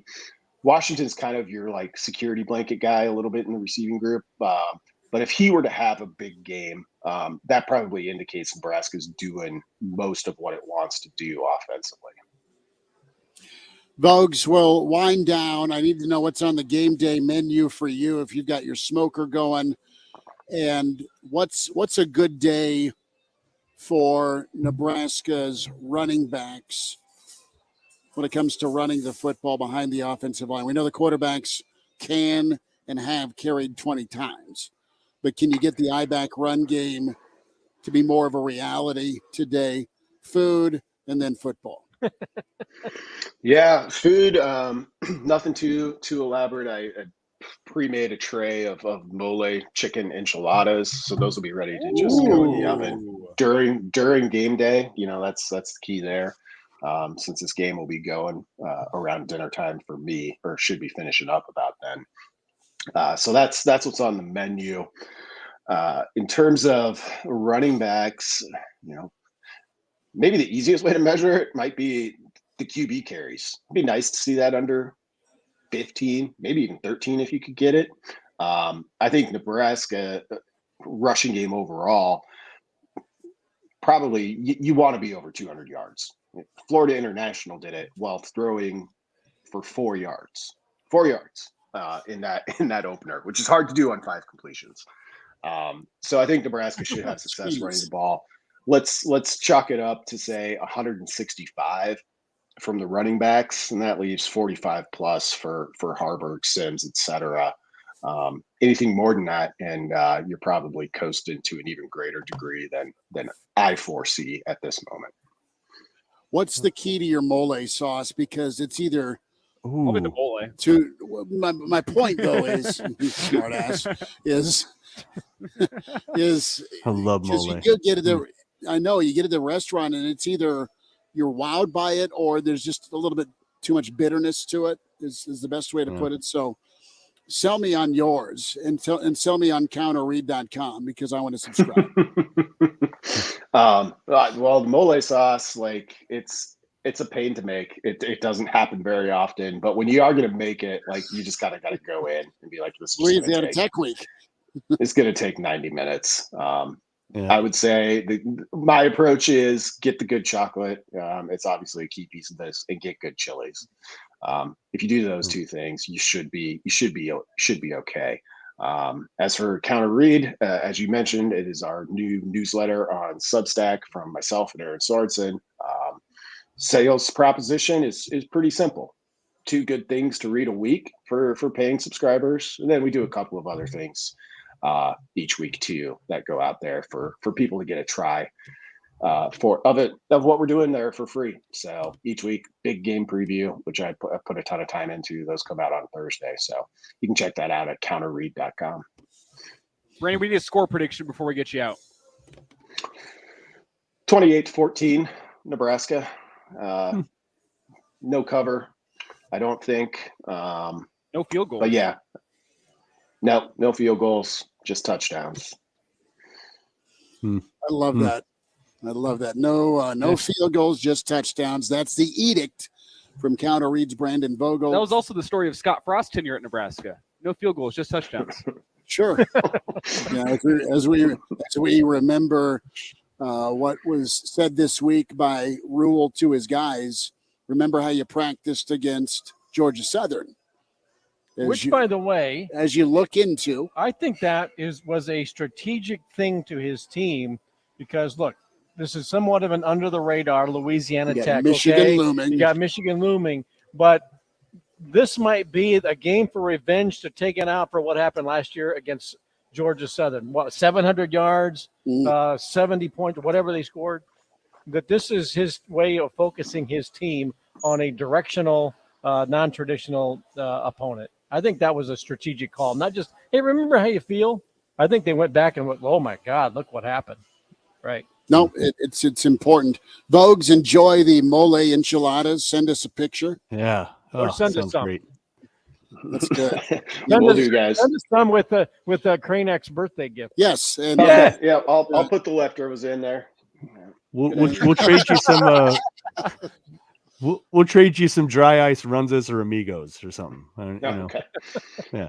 I love Very good. Vogues, get Have a good one, guys. counterread.com. Vogues, take care. Appreciate you. Quick timeout. The Iron Horse is in the on-deck circle. Gary Sharp will join us. Weekend edition of Hail Varsity continues here at the Single Barrel, and we're powered by your friends at Sauterham. And quick timeout, back with more.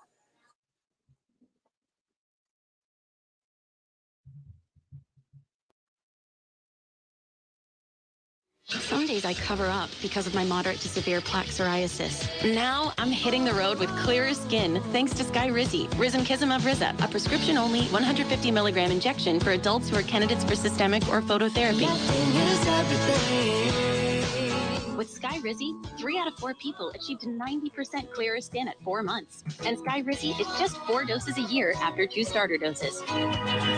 Don't use if allergic to Skyrizi. Serious allergic reactions and an increased risk of infections or a lower ability to fight them may occur. Before treatment, your doctor should check for infection and tuberculosis. Tell your doctor if you have an infection or symptoms such as fever, sweats, chills, muscle aches, or cough, or if you plan to or recently received a vaccine. Thanks to Skyrizi, there's nothing on my skin, and that means everything.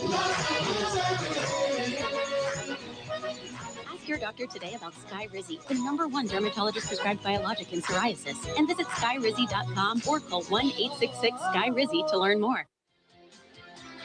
A commitment to volunteer service is one of the many things that makes Nebraska so special. Volunteers give their time, energy, and resources, and they ask for nothing in return. The Step Forward Awards ensures they're recognized for all they do. Those honored this year for the impact they've made in their communities are Beverly Hansen of Bertrand, Maddie Kuchera of Raymond, Dennis Hines of Bellevue, Robert and Helen Arnold of Crawford, Wood River Vision 2020 and Wood River, Rolane Blasser of Lincoln, Roger Peak in Omaha, Senator Mike McDonnell of Omaha, and Mara Shai of Gering. Serve Nebraska thanks all nominators, nominees, and sponsors for helping us celebrate volunteerism. To learn more about the Step Forward Awards and this year's honorees, visit serve.nebraska.gov. Sponsored by Serve Nebraska, aired by the Nebraska Broadcasters Association and this station. Join Mark Patrick Seminars. Lose the weight or stop smoking guaranteed early bird special, only $49.99. Seminar Tuesday, September 26th at the Holiday Inn Lincoln Southwest in Lincoln. Weight loss seminar starts at 5:30. Registration at 5 p.m. Stop smoking starts at 8 p.m. Registration 7:30 p.m. Severe weather in Nebraska could be a matter of seconds between life and death. Before, during, and after, you can count on KFOR's Operation Stormwatch. Life-saving information powered by Golden Rule Contractors and Lincoln's KFOR. The bakers of Country Hearth and Village Hearth Breads are proud to support local education with Loaves for Learning, the program that makes it easy to earn money for your school. Enjoy Country Hearth and Village Hearth all-natural breads, buns, bagels, and more. Then save the UPC from the package for your school to collect and redeem. Each is worth 5 cents and can be used for books, computers, sports, music, whatever your school needs. Up to $10,000 a year. Learn more at loavesforlearning.com. Country Hearth and Village Hearth Breads, baking our best for you. Husker fans, it's time to get real. Whatever is needed following each Husker football game with the Real Red Reaction Show. Immediately after each game, we go live for your unbridled opinions on KFOR and on the KFOR Facebook page. Some days I cover up because of my moderate to severe plaque psoriasis. Now I'm hitting the road with clearer skin thanks to Skyrizi, Rizumkizumab Riza, a prescription-only 150 milligram injection for adults who are candidates for systemic or phototherapy. With Skyrizi, 3 out of 4 people achieved 90% clearer skin at 4 months. And Skyrizi is just 4 doses a year after 2 starter doses. Don't use if allergic to Skyrizi. Serious allergic reactions and an increased risk of infections or a lower ability to fight them may occur. Before treatment, your doctor should check for infection and tuberculosis. Tell your doctor if you have an infection or symptoms such as fever, sweats, chills, muscle aches, or cough, or if you plan to or recently received a vaccine. Thanks to Skyrizi, there's nothing on my skin, and that means everything. Your doctor today about Skyrizi, the #1 dermatologist prescribed biologic in psoriasis, and visit skyrizi.com or call 1-866-SKY-RIZZI to learn more. The A Street Market, your neighborhood grocery, has fresh in-store bakery treats for your family, like scones, cinnamon sugar crisp, and decorated cookies or cupcakes for holidays and special occasions. In the deli, you'll find homemade chicken, tuna, or egg salad, or enjoy hot serve-yourself soups and unique sandwiches for a quick lunch. Pick up 7-layer bean dip or ranch dip for your tailgates. Shop A Street Market, your locally owned grocery for fresh deli and bakery items, offering free delivery from the corner of 33rd and A, Lincoln. Football, family, and food. There's a lot to be thankful for during fall, but allergies are not one of them. As your community health mart, Lincoln Pharmacy is here to ensure you're able to enjoy all that fall has to offer. Find your allergy relief at Lincoln Pharmacy at the corner of 33rd and A Street, Lincoln. Now offering free delivery. Call 40.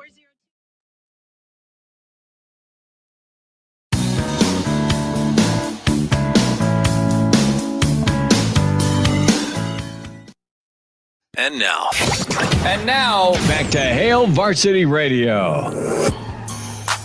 Widen through the pregame here, weekend edition. It's Hail Varsity in the single barrel, 9th and P. Inside the Graduate, our friends at Sauter Heyman powering this road show. We welcome in Gary Sharp, the Iron Horse, Chris Schmidt, Mark Kranak, Elijah Herbal, Bill Dolman, Connor Clark, Chris Schmidt, the gang all here. Gary, have you had a chance to spot one to Coldest Crawford yet? Gary, you're muted.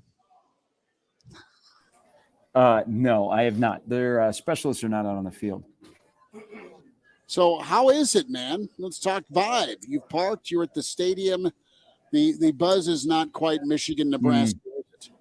No, it feels like a fall cloudy day where you're playing Louisiana Tech, and it's the second straight week you've played a group of 5 dog mascot.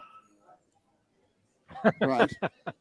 What is the superior dog in your opinion, Husky Gary? or Is it the bulldog? Husky or the Bulldog? Ooh, I think the Husky. I'm going with the Husky. If I need I need something to survive. I'm going Husky.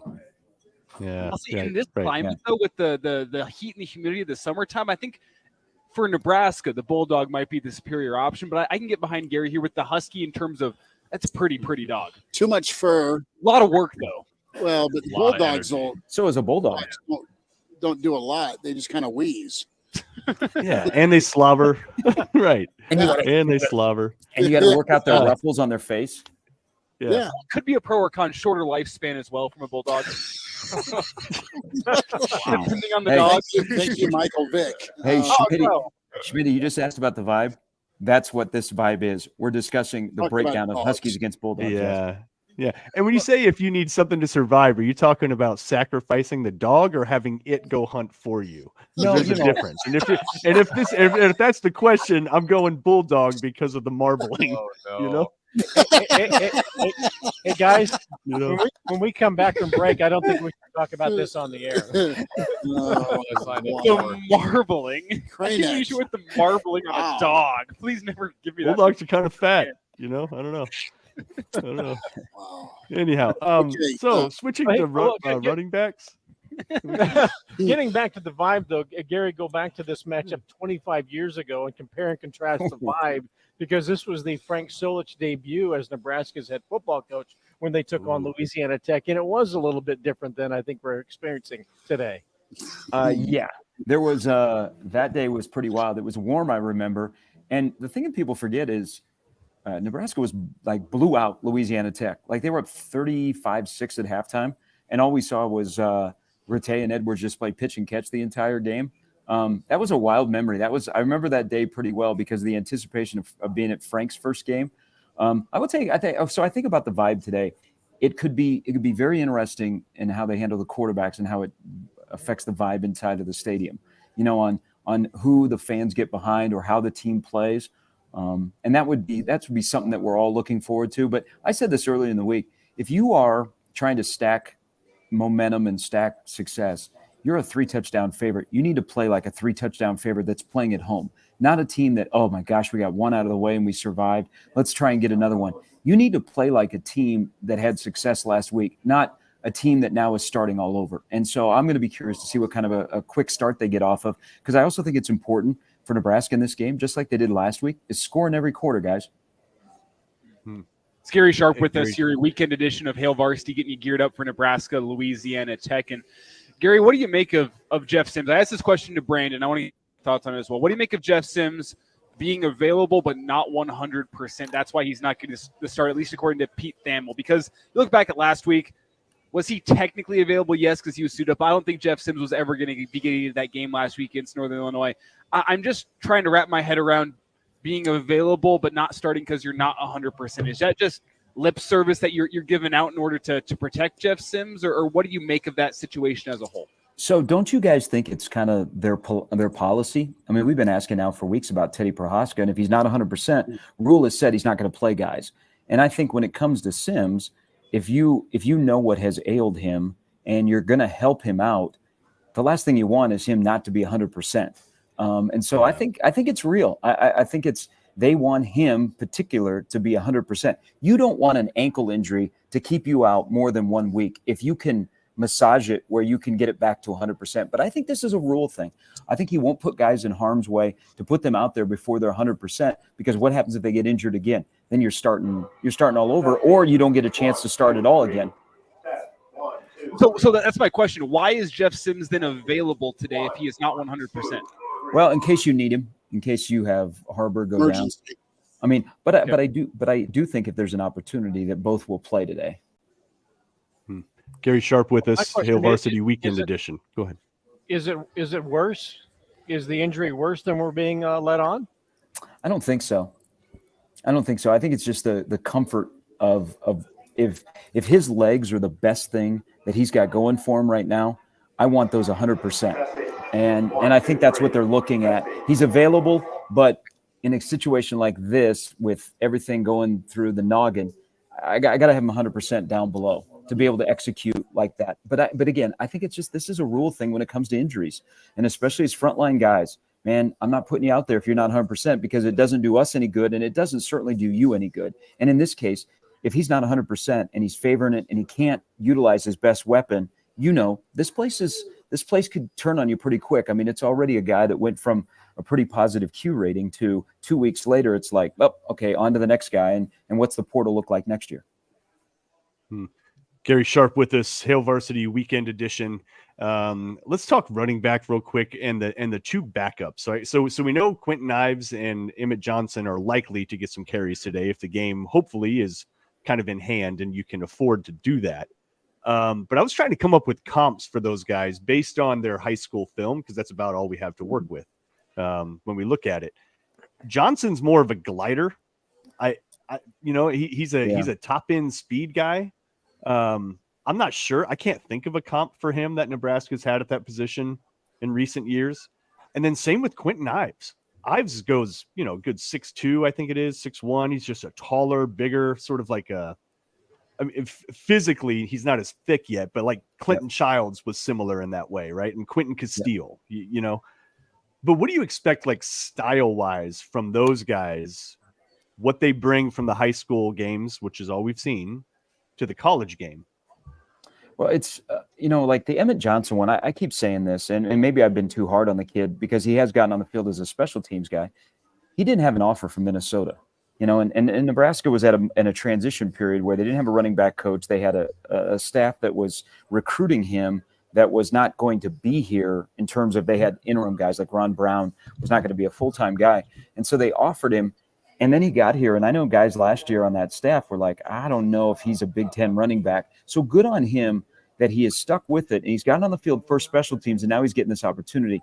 So to Quentin Ives, you guys know that Nebraska, when they got him, he was the second guy to commit to Nebraska back in December, E.J. Barthel was recruiting him, and Rule went to him, and he said, we need a running back. Who do you like? And he immediately said Ives. And so they looked at his film, and at the time, Nebraska had beat out Monmouth to get him. But he's really curious because I've watched him in practice, and he's 6'3". I would say, you remember Jay Sims, and I'm going back to the 90s.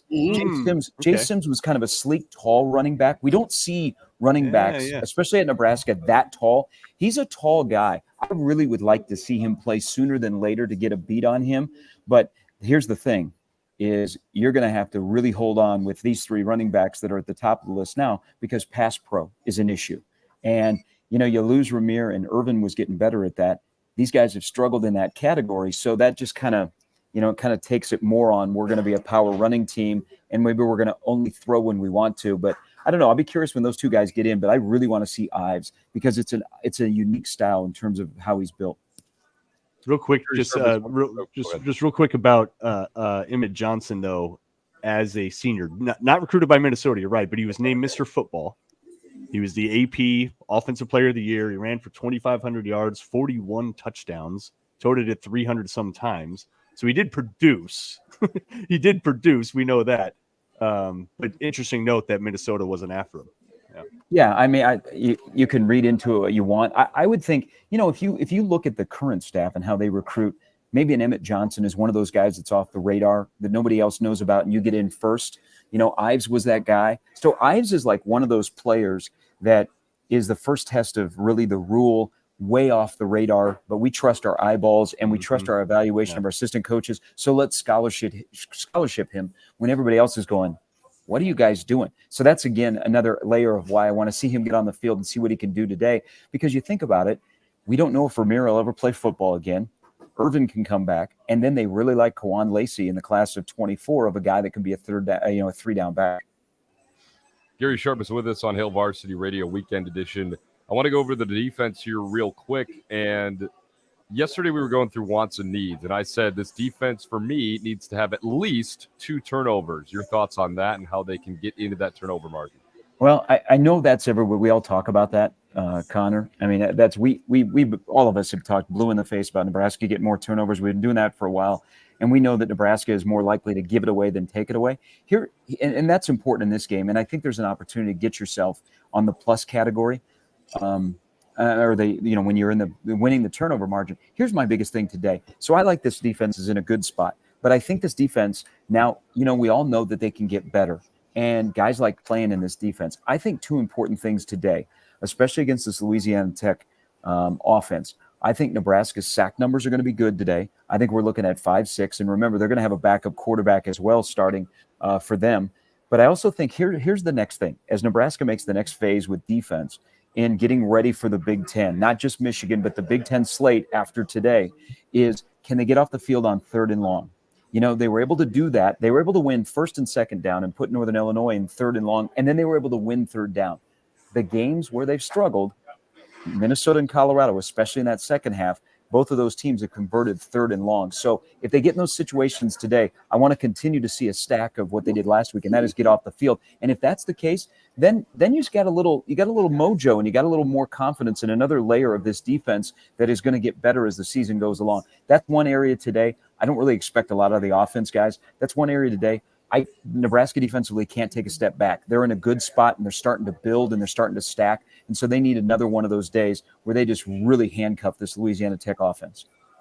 Sharpie, to that point about the defense continuing to play at a standard and improve, do you think you see better productions when you're talking 5 to 6 sacks today potentially? Is it with that 4-man rush that Rule talked about earlier in the week, or do you think Nebraska still has to bring some pressure? No, I think they can. I think against Louisiana Tech, just watching their games against FBS competition, I think you can stay the same. I don't think that White has to dial up extra pressure because you got a guy in the middle in Hutmacher who might, through the first quarter poll, be your defensive MVP. He has completely changed everything, guys. I know you guys have talked about him ad nauseum. He has changed everything in the middle because he has controlled it, and he's allowed the guys to his left and right to operate, and then the guys behind him. So he's keeping offensive linemen off the linebackers. And so I think when you have a guy like that who also is getting home, then I don't think you have to dial up extra stuff. And I still think that Tony White doesn't want to put everything out there on tape because he's got a good enough blueprint right now that they can get to the quarterback, and they're doing it without dialing up 5-6 guys or, a +2 pressure that we've had to see in the past where Chenander had to rely on that because they weren't as good up on the defensive line. Gary Sharp with us here, a weekend edition, and I'll turn it over to Mark Cranach because if Mark has a question on the tip of his tongue, I don't want to step on the toes of the birthday boy. Hey, can I just say that Elijah and Bill, you look very comfortable sitting next to each other like that. Yeah. That's better. That's better, Elijah. You had your back turned to him. His body language was off. Yeah. There's there've been a few questions. There've been a few, apparently not. There've been a few questions in the stream. Hugging. Sorry. Listen, they're kind of fat. I don't know about. Who wants lean, tough husky meat? No, thank you. I'm good. Give me some bulldog. It can be well insulated. Oh my goodness. You just gotta render that exterior fat down a little bit. You got good fat for cooking, maybe. Holy cow. God. All right, I'm going to shut up. You have little finger foods with their canines. Is that what you would do? This is getting dark. This is just okay. See what happens when Nebraska wins. A lot about you guys today, I think. Yeah. So there's been some comments in the stream about it, and it's worth discussing because he's played a little. But Teddy Prohaska, bottom line is, I can't remember who left the comment here, but somebody had mentioned, are we sure he's that good? He's only played like a game and a half. And it's true. Right? Like he had the one start last year, and then he had a half game when he was injured. I'm here to say yes. I think the entire left side of the line completely transformed when he was at left tackle. I think he's enormous, just a giant person, and his feet move well. And that's what you want for a left tackle. He is that good, right? Like it's a no. If he's healthy, Gary, Corcoran's out of there. Yes. And he goes and plays a position that he's more comfortable at.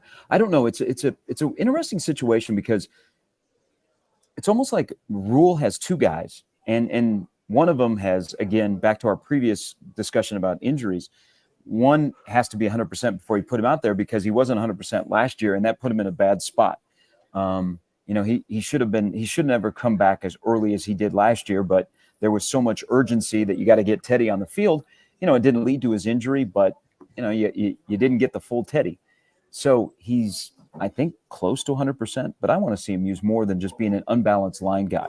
He had 9 snaps against Northern Illinois, and he would come in, he would take 1 snap, they'd have an unbalanced line, he'd go out of the game. So it's a weird thing that Rule doesn't really go deep into addressing.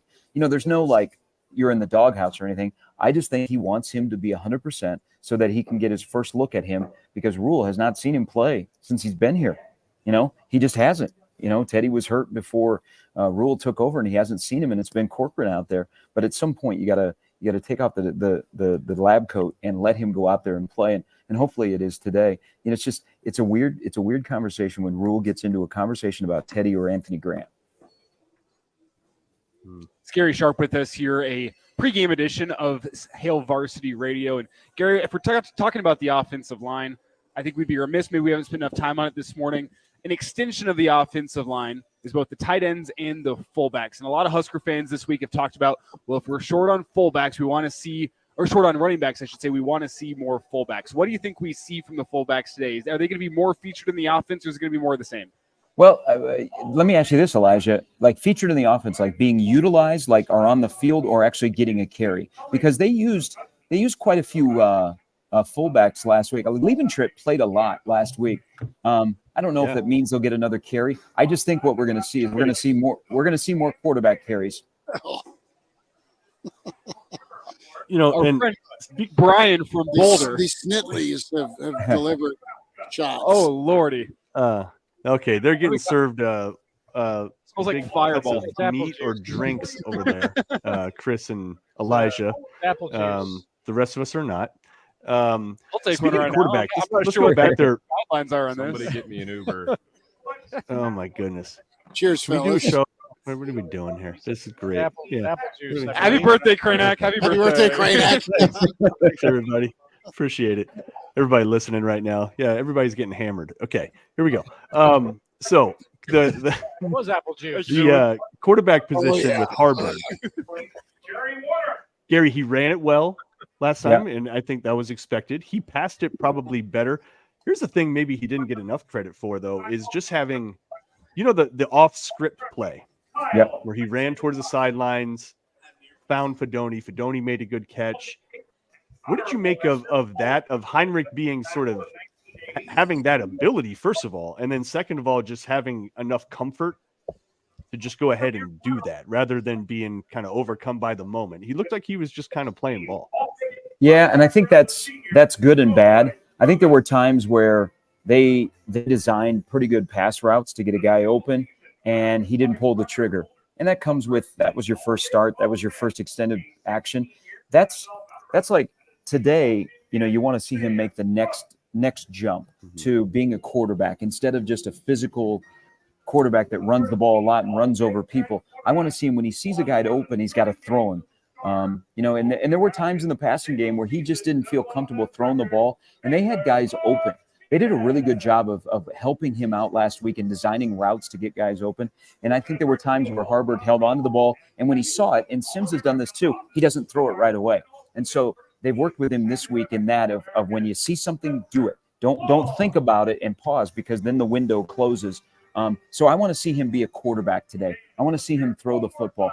Just a note, Jeff Sims is out here with all the quarterbacks. He's in uniform. He's going through warm-ups. Doesn't look like he has a hitch in his giddy-up. We'll see when they break off on what units they're running, if he's with the 2 or the 3, but he is dressed for today. Sharpie? Real quick, just Michigan just beat Rutgers 31-7, and along the lines of your conversation there, Gary, in terms of Nebraska passing the football, I think Rutgers was a sub 70 yards on the ground against Michigan. So if Michigan's going to load up against Nebraska's run next week, there has to be some efficiency in the passing game. Yep, absolutely. I think Rutgers is able to hang a little bit with Michigan because they kind of play like Michigan, but they don't have the elite talent.